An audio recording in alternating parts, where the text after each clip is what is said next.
que l'un des ressuscités fantômes à la prestation de Paul Biya félicite. Alors, qu'est-ce qui se passe? Ok. Qu'est-ce qui va donc se passer en Afrique? Comme avec vous, Madame Enos. Rebonsoir à tous et bienvenue pour cette... 3, 2, 1, go! Ok, c'est bon. Regardez. Et si c'était vrai? Si Paul Biya, après plus de 40 ans à la tête du Cameroun, était en train de préparer une sortie, pas très officielle. Dites-nous dans les commentaires, est-ce une retraite méritée ou une débandade déguisée? Parce qu'en vérité, mes chers frères et sœurs, le Cameroun entier sent venir le vent du changement. Mais pas le changement des pancartes, non. Le changement des valises. Depuis quelques jours, le silence à Etoudi est plus lourd qu'un secret de famille. On ne voit plus les traditionnels fils de véhicules officiels entrer et sortir du palais. Les ministres parlent à voix basse, les journalistes du système se font soudain discrets, et même les perroquets du palais présidentiel semblent avoir perdu l'envie de chanter. Et puis, le détail qui tue, l'avion présidentiel, stationné à Maroua, ne décolle pas. Un avion qu'on dit loué à des milliers d'euros par heure, tenez-vous bien, est resté immobile sur le tarmac comme une sentinelle en attente d'un signal secret. Or, d'habitude, une fois le président de retour à Yaoundé, on restitue toujours l'appareil à la compagnie. Mais là, rien. Silence radio. L'oiseau de fer d'or, mais pas sans raison. Les mauvaises langues disent que c'est un avion de secours, prêt à s'envoler dès que le gong de la panique sonnera. Et ça, mes amis, ce n'est pas un hasard. Parce que dans le Cameroun politique, rien ne se fait sans plan B. Quand le peuple crie « le changement arrive », les dirigeants répondent « le vol aussi arrive ». Et vous savez, ici chez nous, dès qu'un grand homme commence à dire « je vais me reposer un peu », c'est souvent le code pour « je vais m'éclipser discrètement ». Mais là où le film devient intéressant, c'est quand on apprend que l'épouse de Ferdinand Ngo, l'homme fort de la présidence, a pris les devants pour l'Europe. Certains disent qu'elle serait partie pour des soins médicaux, d'autres chuchotent qu'elle sécurise déjà le terrain pour son mari, au cas où le navire commencerait à prendre l'eau. Ah! Cameroun. Quand les rats commencent à quitter le navire, ce n'est pas parce qu'ils n'aiment plus le fromage, c'est parce qu'ils sentent que l'eau monte. Alors, la question qu'on se pose tous. Et si le départ de Madame Ngo était le premier signal d'une opération d'évacuation politique bien planifiée? Parce qu'à ce niveau du pouvoir, rien n'est laissé au hasard. Souvenez-vous, ce n'est pas la première fois que Paul Biya prépare un vol mystérieux. Mes amis, quand le président du Cameroun, le chef suprême des armées, doit attendre un avion étranger pour rentrer chez lui, ça veut dire que même les machines du pays commencent à douter du système. Et comme toujours, personne ne parle officiellement. Pas un mot du gouvernement, pas un communiqué du cabinet civil. Silence de cathédrale. Comme si tout le monde retenait sa respiration. Mais ici à Kamenews, on ne respire pas la peur, on respire l'information, la vraie. Parce que ce qui se prépare là-bas à Etoudi ressemble de plus en plus à une fuite anticipée déguisée en déplacement présidentiel. Et ceux qui connaissent la maison savent que quand Biya commence à immobiliser un avion, c'est qu'il se prépare à immobiliser le pays. Alors, Camerounais et Camerounaises, ouvrons bien les yeux. On nous a longtemps habitués au départ sans retour, au silence d'État, aux absences prolongées qu'on maquille en « visite privée ». Mais cette fois-ci, l'odeur de la manœuvre est trop forte pour passer inaperçue. Et si ce départ annoncé n'était pas qu'un simple voyage? Et si c'était le début de la fin d'un règne qui aura traversé générations, crises et scandales? Restez connectés, mes chers abonnés, car dans la partie 2, on va entrer dans les coulisses de ce mystère d'État, les signes, les silences, les mouvements suspects dans les sphères du pouvoir, et la véritable question que tout le monde se pose. Paul Biya fuit-il le Cameroun avant l'heure? N'oubliez pas de liker, partager et vous abonner à Kamenews, la chaîne où l'information camerounaise se raconte sans filtre, avec le piment de la vérité et la sauce satirique du pays même. Partie 2, les départs en chaîne, l'épouse de la haute sphère d'abord. À Cameroun. Pays où les rumeurs ne se promènent pas à pied, elles prennent la moto-taxi sans casque et foncent à toute vitesse.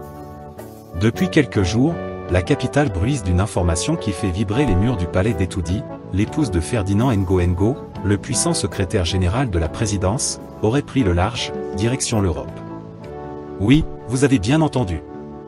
Madame aurait fait ses valises, quitté Yaoundé en douceur, comme une brise qui s'en va avant l'orage. Et là, tout le monde s'est mis à chuchoter.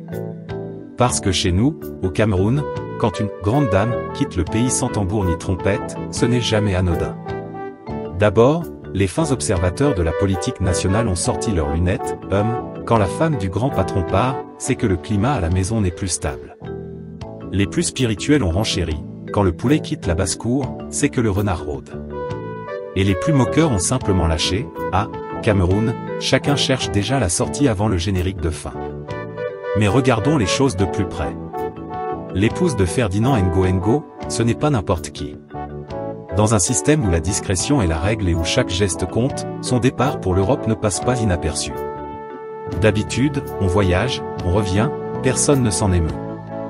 Mais cette fois-ci, la coïncidence tombe mal, juste au moment où les signes d'un possible départ présidentiel se multiplient, voilà qu'un des piliers du régime envoie sa moitié en éclaireur à l'étranger. Et le peuple camerounais, toujours prompt à faire des déductions plus rapides que la foudre, a immédiatement compris à sa manière. Donc même les proches du palais commencent à ranger leurs valises. Mon frère, ça veut dire que le film est presque fini. Quand les acteurs secondaires commencent à disparaître, c'est que le générique se prépare. Mais, ne soyons pas naïfs, il ne s'agit peut-être pas d'un départ définitif. Après tout, au Cameroun, on ne fuit pas, on va se reposer. On ne s'exile pas, on voyage pour raisons familiales. Et on ne prend pas la tangente, on suit son époux à l'extérieur pour affaires. Tout est toujours une question de formulation. Mais dans la bouche du peuple, les mots prennent un autre sens. Ce que beaucoup ignorent, c'est que dans les hautes sphères, les mouvements des conjoints ont souvent valeur de messages codés. Quand un proche du pouvoir envoie sa famille à l'étranger, c'est comme quand un soldat met son gilet pare-balles, il ne dit rien, mais tout le monde comprend qu'il s'attend à une bataille. C'est une manière polie de dire, on ne sait pas ce qui arrive, mais au cas où, mieux vaut être à distance. Et c'est là que le tonnerre de la satire gronde. Parce que voyez-vous, au Cameroun, le peuple a la mémoire vive. On se souvient de ces périodes où, à la veille des grands bouleversements, certains dignitaires prenaient l'habitude de se rendre à l'étranger pour de longues visites médicales, parfois interminables. Eh bien, le scénario semble rejouer, version 2025. Et la question que tout le monde se pose, c'est « Pourquoi maintenant ?» Pourquoi ce départ juste à ce moment précis, alors que le pays est en pleine effervescence électorale? Les partisans de la prudence disent « C'est normal, c'est la saison des voyages ». Les sceptiques répliquent « Non, c'est la saison des fuites déguisées ». Et les humoristes concluent « Quand les rats quittent la maison avant la pluie, c'est qu'ils ont entendu le tonnerre avant tout le monde ». Mais attention, Camé News ne tombe pas dans les raccourcis faciles. Non. On observe, on analyse, on relie les points. Parce que, dans le puzzle du pouvoir camerounais, rien n'est laissé au hasard. Le départ de Madame Ngo n'est peut-être qu'un petit détail, mais dans un régime où le moindre geste devient message, ce genre de détail en dit long sur l'atmosphère du moment. Certains analystes y voient un signe de fébrilité, d'autres un mouvement de précaution. Il se murmure même dans certains cercles diplomatiques que plusieurs familles influentes auraient discrètement envoyé leurs proches à l'extérieur ces dernières semaines. Comme si une brume d'incertitude planait sur le sommet. Comme si tout le monde attendait un signal sans savoir d'où il viendrait. Et le plus drôle, c'est la manière dont le peuple interprète tout cela. Au marché, à la buvette, dans les taxis, tout le monde a son scénario. C'est un voyage d'amour. Non, c'est une mission secrète. Moi je dis que c'est la retraite anticipée du système. Parce qu'ici, au Cameroun, même quand on n'a pas les informations officielles, on a toujours les explications officieuses. Et souvent, elles sont plus cohérentes que les discours officiels. Ce qui est sûr, c'est que ces départs en série, celui de Madame Ngo et peut-être d'autres qu'on ne connaît pas encore, créent une impression étrange, comme si le pouvoir commençait à se vider de l'intérieur. Comme si chacun préparait ses arrières, au cas où le vent tournerait. Et dans ce genre d'atmosphère, même un simple billet d'avion devient une déclaration politique. Mais le plus piquant, c'est la réaction de certains médias officiels, qui ont choisi la tactique préférée du régime, le silence stratégique. Pas un mot, pas une explication, pas même un démenti. Et vous savez bien ce que cela veut dire chez nous, quand on ne nie pas, c'est qu'il y a quelque chose à cacher. Ce silence-là, mes frères, parle plus fort que tous les discours. Alors, pendant que l'Europe accueille la première dame officieuse de la présidence B, Yaoundé retient son souffle. Les valises se ferment, les conversations se font discrètes, les agendas se modifient. Tout le monde attend la suite du film, en espérant que ce n'est pas le dernier épisode. Et vous, chers abonnés de Kame News, dites-nous franchement, si la femme du plus puissant secrétaire général commence à plier bagages, est-ce qu'il faut s'attendre à un vent de départ général? Ou bien c'est juste une coïncidence touristique? Parce qu'ici, on ne sait jamais, ce qui ressemble à un simple voyage peut être le prologue d'une grande transition. Mais quoi qu'il en soit, une chose est sûre, dans cette saison politique, les avions ne transportent plus seulement des passagers, ils transportent des secrets. Et au Cameroun, les secrets finissent toujours par atterrir, même quand les avions, eux, restent bloqués sur le tarmac. Partie 3, le chapitre « Incident à Maroua, un atterrissage qui change tout ». À Cameroun. Pays où même les avions présidentiels font des caprices, et où un simple atterrissage devient une affaire d'État. Ce qui s'est passé à Maroua, mes chers téléspectateurs, c'est plus qu'un incident technique, c'est un épisode digne d'un film politique à la sauce camerounaise, avec suspense, improvisation et humour noir à volonté. Alors, remettons les choses dans leur contexte. Le chef de l'État devait aller à Maroua pour son grand et unique meeting de campagne. Une sortie symbolique, orchestrée au millimètre près, le cortège, les drapeaux, les slogans, les bus remplis de militants transportés depuis l'aube. Bref, tout était en place pour la démonstration de force. Mais voilà que le destin, ce petit farceur, décide de jouer son propre scénario. L'avion présidentiel, cet oiseau de fer venu spécialement pour ramener le grand homme à Yaoundé, atterrit avec quelques secousses un peu trop enthousiastes. On parle d'un « incident mineur », mais au Cameroun, un incident mineur dans un contexte majeur, ça devient tout de suite une parabole nationale. Résultat, le président est obligé de passer la nuit à Maroua, contre toute attente. À mes frères, dormir à Maroua sans y être préparé, c'est comme tomber sur un embouteillage à minuit à Mokolo, c'est rare, mais quand ça arrive, ça te marque à vie. Et ce soir-là, tout le pays s'est arrêté de respirer. Les ministres regardaient leur téléphone comme on regarde le ciel avant la pluie. Les services de sécurité couraient dans tous les sens, les journalistes appelaient leurs sources, et les Camerounais, eux, ont commencé à philosopher sur WhatsApp. Donc même le président peut dormir dehors? Hein, Dieu du Cameroun, montre-nous le film complet. Et comme si le scénario n'était pas assez étrange, un autre avion est affrété en urgence depuis la Guinée équatoriale pour venir récupérer le chef de l'État. Oui, vous avez bien entendu, la Guinée équatoriale. C'est-à-dire que pendant que les Camerounais cherchaient à comprendre ce qui se passait, un avion venu du pays voisin a été envoyé pour sauver la situation. Et là, les langues se sont déliées. Certains ont dit, donc on n'a plus confiance en nos propres avions?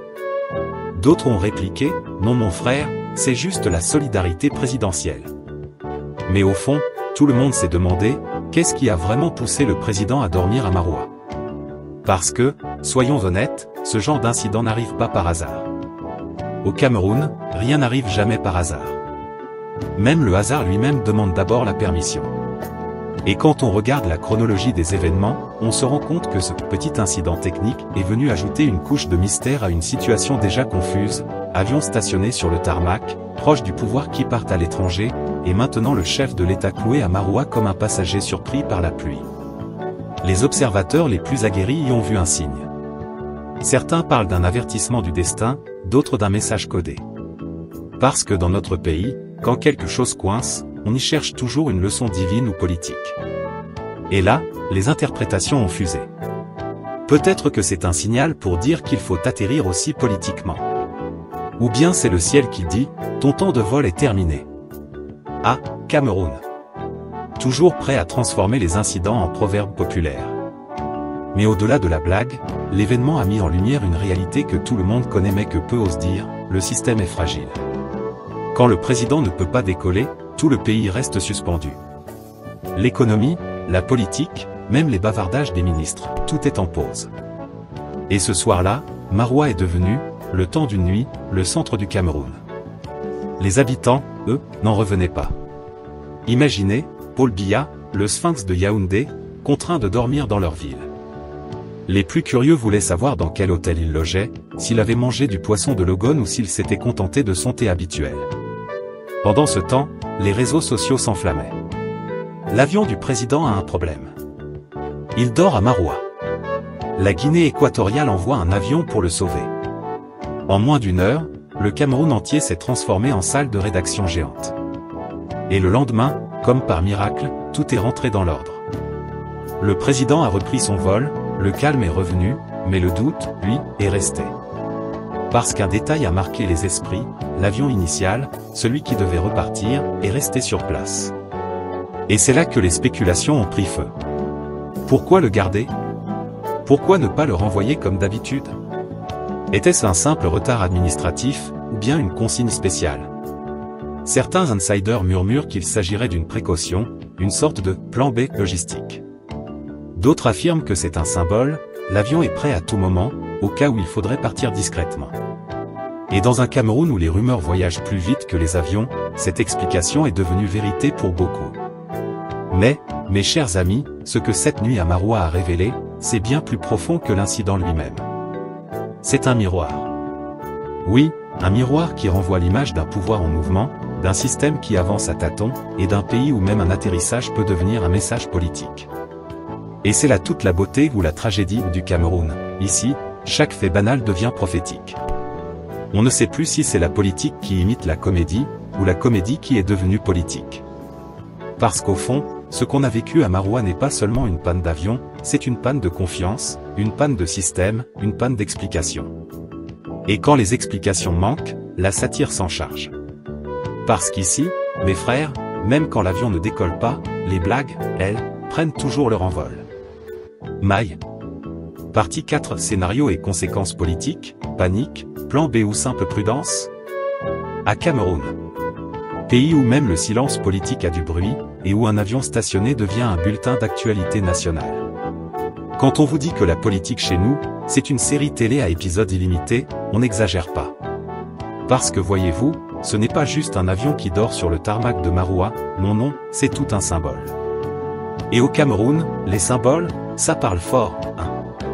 Quand un oiseau de fer refuse de rentrer à son nid, c'est qu'il attend peut-être un passager spécial, ou alors un signal venu d'en haut. Depuis que cette histoire de départ en cascade a commencé, Yaoundé est devenu un véritable film de suspense. Certains disent que c'est la panique, d'autres parlent de stratégie. Mais tout le monde est d'accord sur une chose, il y a quelque chose qui se prépare. Quelque chose que les Camerounais sentent venir, mais que personne n'ose encore dire à voix haute. Et pourtant, le peuple voit tout.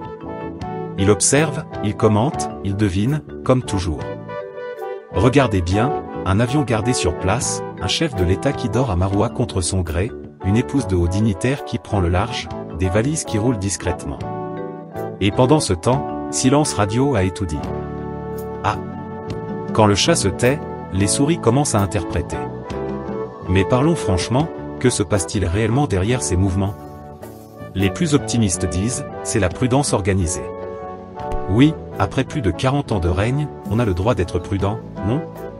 Un président, c'est comme un vieux pilote, il connaît les zones de turbulence et garde toujours un parachute à portée de main.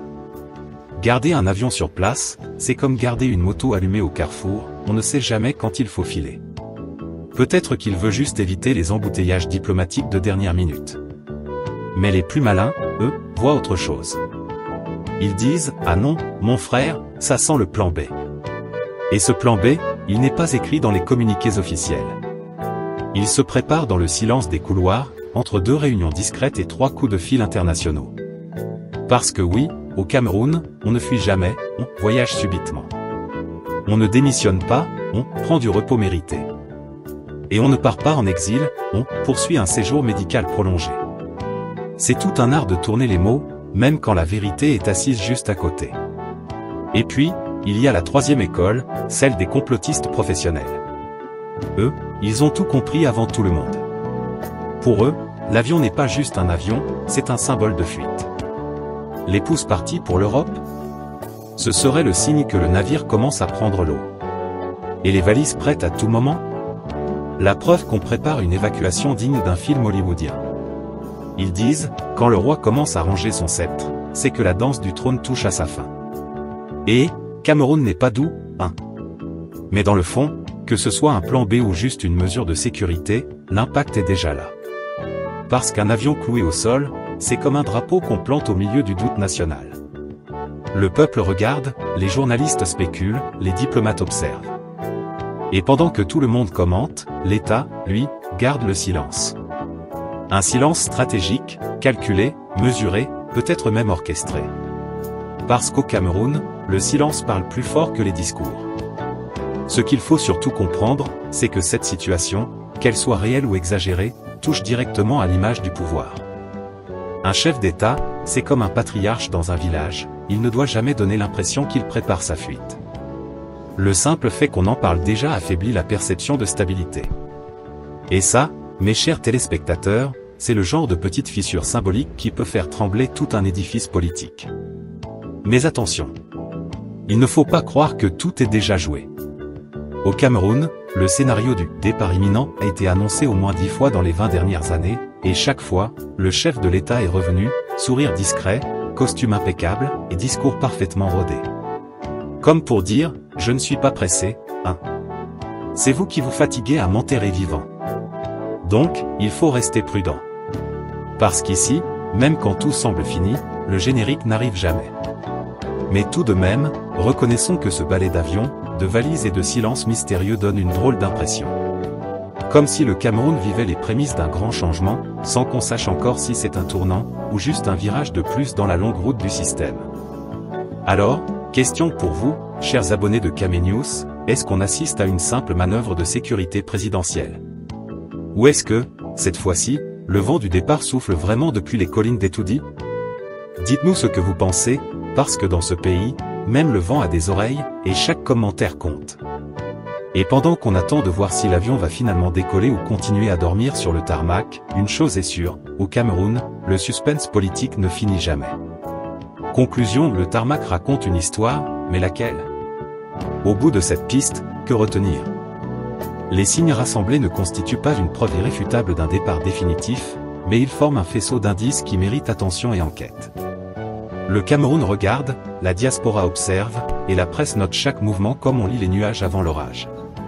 Maintenant, à vous, pensez-vous que ces indices annoncent un départ imminent ou simplement une série de précautions bien ordonnées? Écrivez vos hypothèses en commentaire, nous ferons le tri ensemble. Si cette enquête vous a plu, aimez, partagez et abonnez-vous à Camé News pour les analyses suivantes. Nous continuerons à suivre le dossier, fouiller les signes et vous offrir la version la plus claire, avec ce petit sourire qui nous est propre.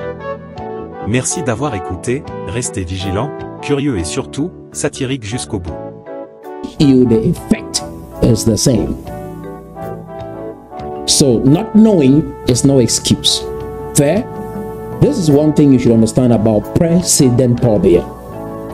He studied public law in France and political science in France. If you look at the curriculum of public law and political science in France in the 1950s and 1960s, because that is what Paul Biya studied while he was in France. Yeah, there is a king called King Louis XIV. He ruled France for 72 years. He is one of the longest serving kings in France. The question you should be asking is, how did he do it? And how did this king, his reign, his life, influence President Paul Biya? Because you should ask, why is it that he is successful doing what he does for 43 years? He has a script, a mentor, someone that he has studied carefully, and he has used that script to program Cameroonians to be who you are today. And hence, resentment and righteousness, which is the manifestation of what we see today. Get it? King Louis was a ruthless leader. He was the Sun King. That is King Louis. He was the one who beheaded his finance minister for putting up a lavish party to impress the king's guests. The king was a Sun King. Never wanted anyone beneath him to outshine him. He was the center of attention. He is the one who said, "État c'est moi." That is, he is the state. Upon passing, King Louis wrote to his grandson, please love your people, care for your people, because what I did was probably not the best. Now, King Louis XVI emerged, and he followed in his great-grandfather's footsteps. A ruthless leader, got married to a terrible woman, Marie Antoinette. They looted the public coffers through lavish parties, had a good time while the country was perishing. The prices of bread went through the roof, which sparked the French Revolution. Now, Maximilien Robespierre was a lawyer that defended the common man. He emerged as the spokesman for the people. Because if you look at France during that era, we had three categories of people. We had the clergy, that was the first estate. We had the nobility, that was the second estate. And then we had the third estate, that was the common man. So Maximilien Robespierre represented the common people. They created their own parliament and stood up against King Louis XVI and the wife Marie Antoinette, like Paul Biya and Chantapia. But one thing I want you to understand in this story is what happened after people were being programmed for a very, very long time, and they've piled up resentment because the emotional chemistry that we are demonstrating right now is a classic example of citizens or human beings that have lived under the same energy like that of King Louis XIV, which continued under King Louis XVI until Maximilien Robespierre emerged. They had the guillotine. The guillotine was a place where they assassinated anyone that advocated that King Louis XVI should remain in power. Anyone with that sentiment was taken to the guillotine and eliminated. The French Revolution was very brutal. Thousands of people died. Brave women went on the streets marching. This is what happens. Even a transitional leader cannot cut it. So what is happening right now in Cameroon? You should understand the script your leader was playing and the subjects he has trained. Very important. He controls the media, controls the army, controls the judiciary, the Constitutional Council. The common people had to rise up in France to say, this is our time. You won't dominate us, you won't rule over us. Prices are going through the roof. Our children need food. We want schools, we want jobs, we want roads, all the finest things of life. We want it. And you are standing in the way. And Maximilien Robespierre made it absolutely clear. In order for France to live, King Louis XVI has to die. So when I look at Tanganji Paul, but when I look at Clement Atangana, the Minister of Defense in Cameroon, one thing you should pay attention to is, this is 2025. This is not 1992, where people were not informed.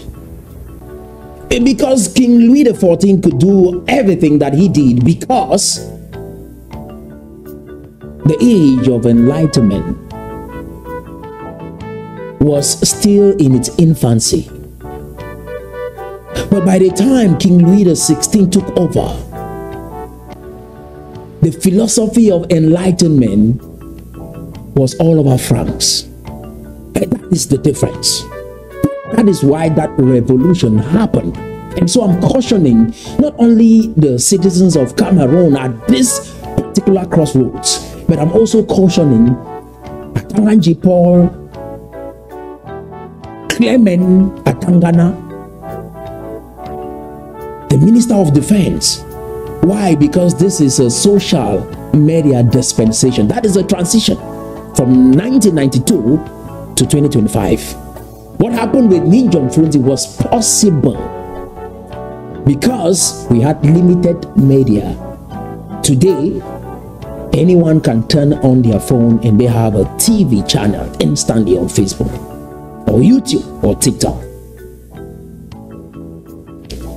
This country is about to go up in flames because I've studied how the humans in this country have been nurtured. Remember, the entire political campaign, as good as it sounds, from what Issa Chuma is saying, the people had one objective.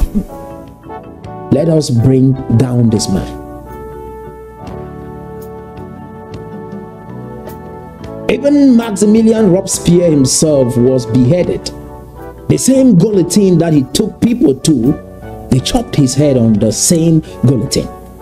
It's a brutal era in France, and that is the script that has been played in Cameroon for all these years. The same attitude. King Louis XVI could not continue with that regime because the people had gone through so much pain in the hands of his predecessors. King Louis XIV was a very talkative person. He was very outspoken. He was an extrovert in his early years. But if you look at his life, he became an introvert. Spoke little, showed up in public little. The Sun King, État c'est moi. Whatever complaint you have, he will look at you and say, au revoir, we shall see. Paul Biya was very expressive in his formative years, but you realize as time goes on, he starts distancing himself from the people. The same script. That is his mentor. And when I looked at his life and where he studied, and I looked at the figures that could inspire him to do what he did in Cameroon, there's no one else in the history of France except King Louis XIV. That is the leader that has nurtured you to become this human being that you are today. Whether you like it or not, you can argue about it. You can say that is not you, you are different. I know you are different. But 90% plus Cameroonians right now harbor this energy. You have been ruled by a Sun King. If you look at the entourage, the crowd, the team surrounding Paul Biya, they are all loyalists. That is exactly what King Louis XIV did. Almost everyone around Paul Biya that was against him, against his policies, they will look for some trumped up charges and make sure you go to prison for embezzlement, of which they can always find something to send you to prison. He became the man of few words, spoke little. And that is what King Louis XIV did. People will argue about policies, he will let them debate, and then he listens to the best and say, I will think about it. We shall see. That was the Sun King. I want you to listen to something very important, because this was a transition, right? Paul Biya was never elected. Amado Ahijo transferred, right, this baton over to Paul Biya. And in his mind, his goal is that I will rule, get to a place where I'm tired, because that is what King Louis, that was the monarchical system in France, transferred the baton over to King Louis XVI. And he paid for the sins of his forefathers. His head was chopped up at the guillotine. That is how King Louis XVI ended. The wife, Marie Antoinette, the same thing. Because they had no empathy for the common man. And that is why I say to Atanga Njipo, life is very short. And every young person who aspires to become a leader, love the people. Look at how Atanga Njipo speaks to the people as though they are nothing. You and your military, your everything. And then you quote scriptures. You can't do this to people. Fair? You can't.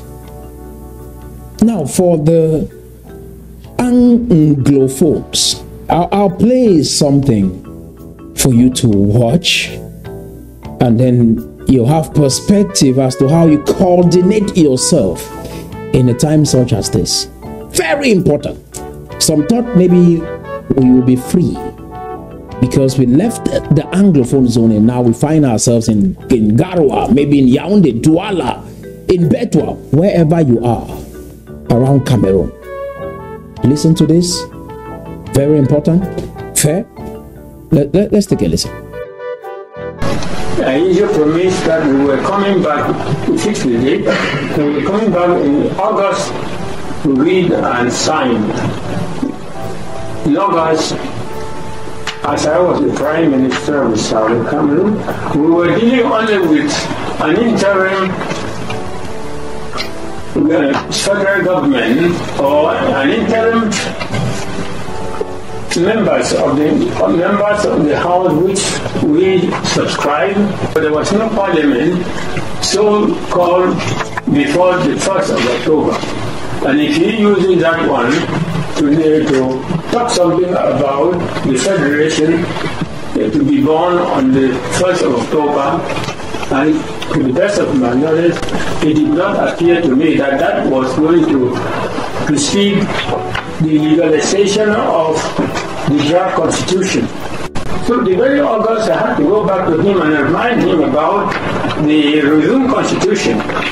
When he did not answer me, in September, I reminded him, but unfortunately on 1st of October I used the draft to declare federation and unification, which did not finish and must come back. So there things went wrong. And by the 64, he had already made up his mind, scattered the, already more or less got into the main cadre of the KNDPA and tried to scatter all and made some other laws which would make him the supreme president. If you listen carefully to what John Gofoncha said, this should help every Anglophone who went out there to vote. There was a law across the land that no Anglophone should participate in this election.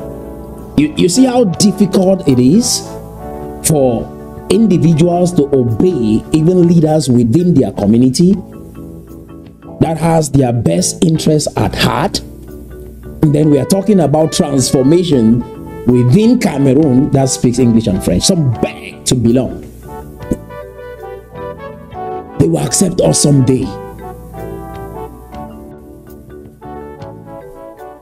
We come from a community where we understand that we have ancestors, even in our tradition, those who came before us.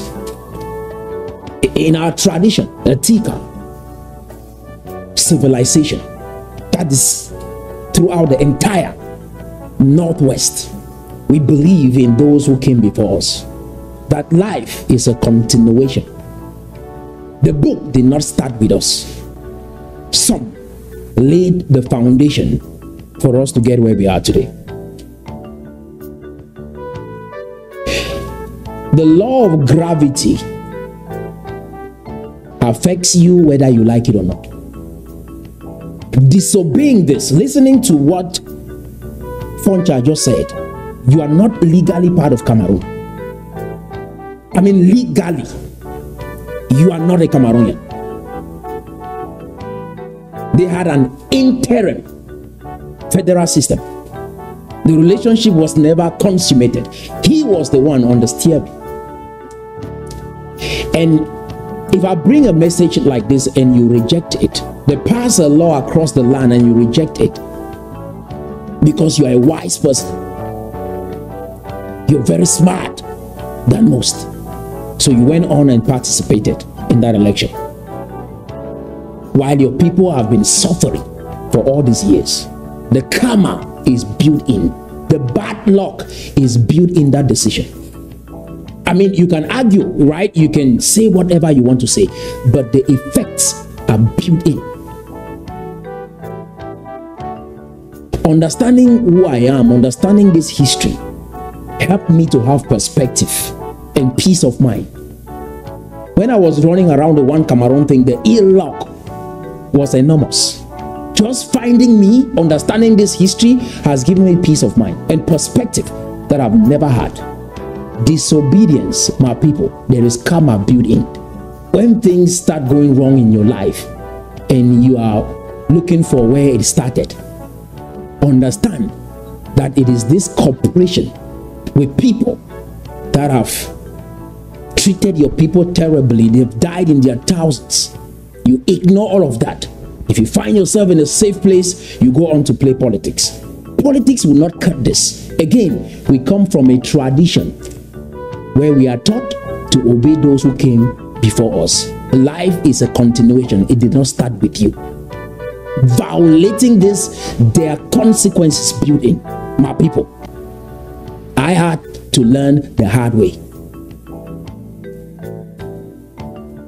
When things start going wrong in your life, don't say, where's the bad luck coming from? Understand that if we arrive at a crossroads like this, and we say, everybody stay at home, we should obey that. And I encourage everyone, go buy the book, Things Fall Apart, by Chinua Achebe. You have a firm understanding of who you are. The European man's politics will not cut this ill luck in our community. Go read that book and understand who you are. You cannot argue your way out of this. You will talk and argue and claim you are right, but my brother, the effect is building. You see why we are struggling to make progress, even as Anglophones right now? Because of opinions everywhere. Everybody knows. Everybody is a wise person. You see what is happening and what will happen to Atanganji Paul? Yeah, this is what happens when you dine, eat with the devil at the expense of your people's pain. And our ancestors are in their graves. They are watching over us and they see us blunder. Videos like this surface, we teach on what to do. You still turn around and say, oh, forget about that, I'll keep doing what I'm doing. My brother, there are consequences building. In that book, Things Fall Apart, you will understand that one person's decision affects the entire community. One person's decision can affect the entire community. It did not take many Africans to cooperate for slavery and slave trade to happen. Just one chief got engaged. One European came down with an idea. Our people got engaged. And today, the consequences are building. And we can see how our culture, our traditions, our way of life, our thinking see colonialism, for example, my brother, it has done a great deal of hell on us. The effects are still eminent till today. You cannot talk your way out of this. It is real. We are seeing it every day. How corrupt our leaders are, corrupt our presidents, funds, chiefs. We can see the corruption in broad daylight. It took just one person to engage in that conversation. And this is what you, as a Tika man, so-called Anglophone, engages with the people that have killed our boys, raped our women, burned villages. These are all the impact of their actions on our land. And you choose to go vote in that system after listening to John Foncha say this was an interim federal system. That relationship was never consummated. And so the consequences were built in. You see what happened to Amadou Ahidjo? He got tricked out of his own position, transferred the baton over to Paul Biya, ended up in exile, and passed away in exile. His corpse is still in Senegal as we speak. It is real. The gods of the Tika is awake. Do you hear me? Whether you're a pastor, you're a fund cooperating with this system, the consequences are generational. It will not stop with you. It will affect you and your children's children.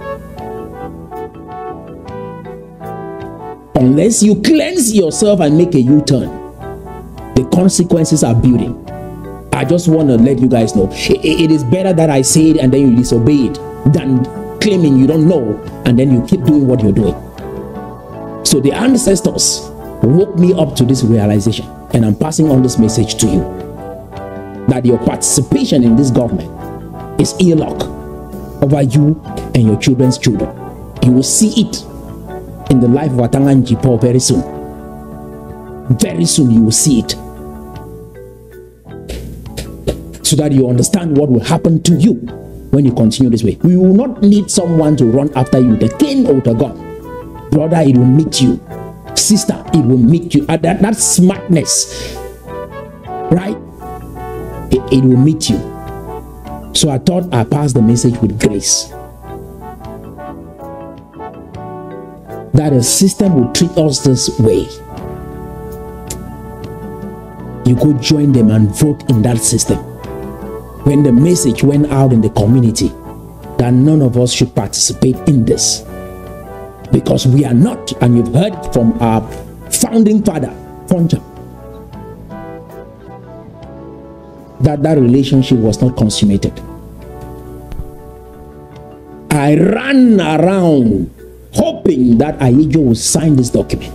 And for all the Francophones, if you want to see peace and prosperity in Cameroon, let the Anglophones go.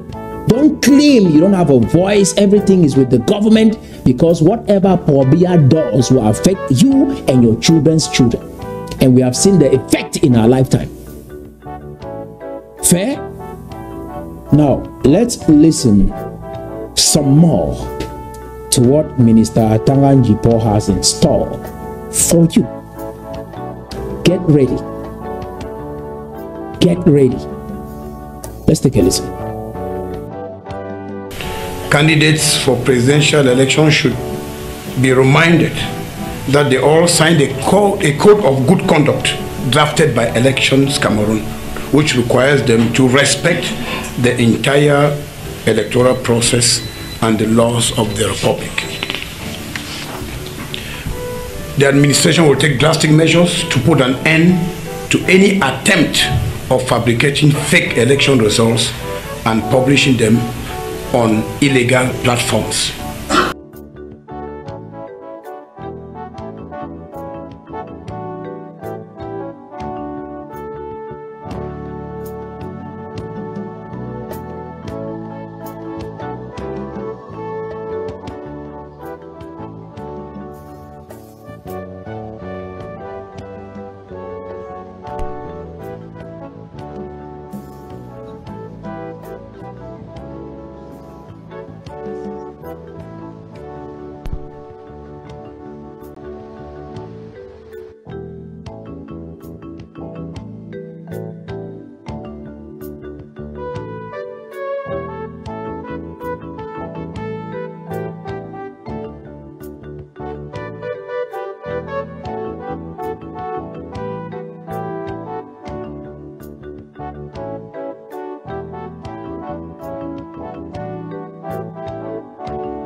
son apogée. Nous sommes déjà presque arrivés à la fin de cette édition spéciale, l'une des chaînes sociopolitiques.